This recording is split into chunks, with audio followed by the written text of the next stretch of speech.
Because social factors affect juries' decisions, it's imperative that we assess the effectiveness of the process. But there's no alternative benchmark, so scholars often ask experienced judges to review all the evidence, make a verdict, and then compare their decision to the jury's. Of course, this method is an imperfect and indirect means of assessing jury effectiveness, but it has produced some interesting data. Let's take a look. In about 80% of cases, juries' verdicts are remarkably accurate, meaning they align with the judge's decision. Plus, many jurors say the experience was a positive one, often citing the respectful demeanor of fellow jurors, the thorough discussion of evidence, and the open exchange of ideas as key factors in their satisfaction. On the one hand, groups of people are better equipped to consider multiple perspectives. On the other hand, groups aren't immune to bias.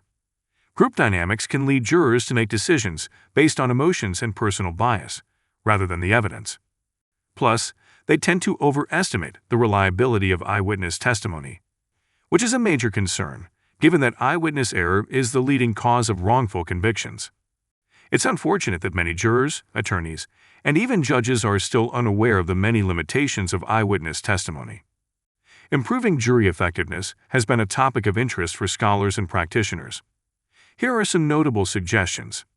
First, ensure a fair and representative system by selecting jury pools that reflect the diversity of the communities they serve, in terms of gender, age, race, religion, occupation, and other relevant factors.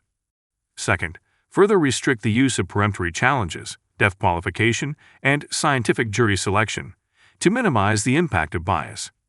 These three techniques unwittingly introduce prejudice into the deliberation process, compromising the fairness of the verdict. Third, simplify the judge's instructions to improve comprehension rates. Judges are notorious for using complex, jargon-filled language that's difficult for lay people to understand.